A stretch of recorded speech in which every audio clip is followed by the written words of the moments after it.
ए सखी बोला ए सखी। का बात बा हो? कई दिन से देखत है बड़ी तकलीफ में बाड़ू, का बात है? अन्ना पूछा तो अच्छा रही ए सखी। काहे हो? ना मनबू? अरे बतौला से आधा दुख कट जाला हो सखी। सुना सुनावा। हे बलमा मोर गईले, हे बलमा मोर गईले, छोड़ी परदेसवा बलमा मोर गईले, छोड़ी परदेसवा बलमा मोर गईले, छोड़ी परदेसवा बलमा मोर गईले। हे बलमा मोर गईले,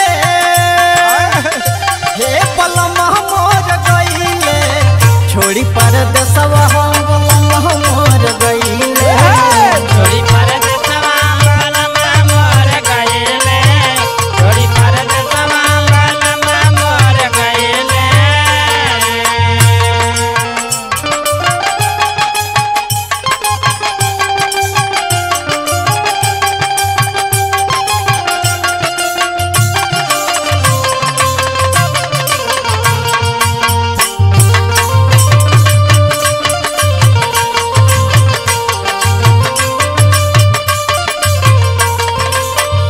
ए सखी बोला ए सखी। आ जाए दाना 10 रुपया ना कमैया तो कैसे का करबू? और सुना सुनावा।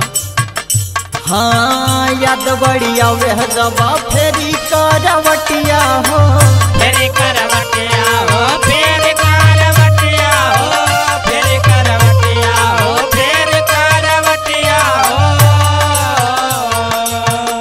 हाँ दिनों न कटे अब पहाड़ भइल रतिया हो, पहाड़ भइल रतिया, पहाड़ भइल रतिया हो, पहाड़ भइल रतिया, पहाड़ भइल रतिया हो।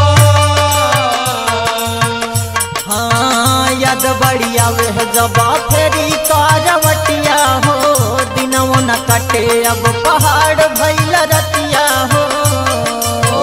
और सुना सुनावा। प्यार में अपना पगली बनैले, छोड़ी परदेसवा बलमा मोर गईले, छोड़ी परदेसवा बलमा मोर गईले, छोड़ी परदेसवा बलमा मोर गईले।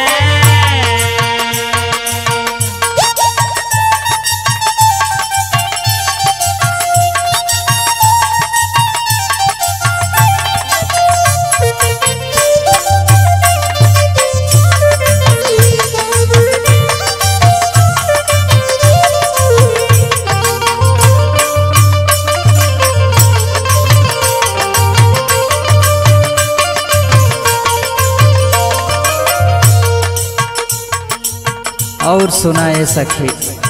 सुनावा हो। हाँ यदि तो बलम के खाली पैसा के भूख बा, पैसा के भूखा बा, पैसा के भूखा बा, पैसा के भूखा बा, पैसा के भूखा बा।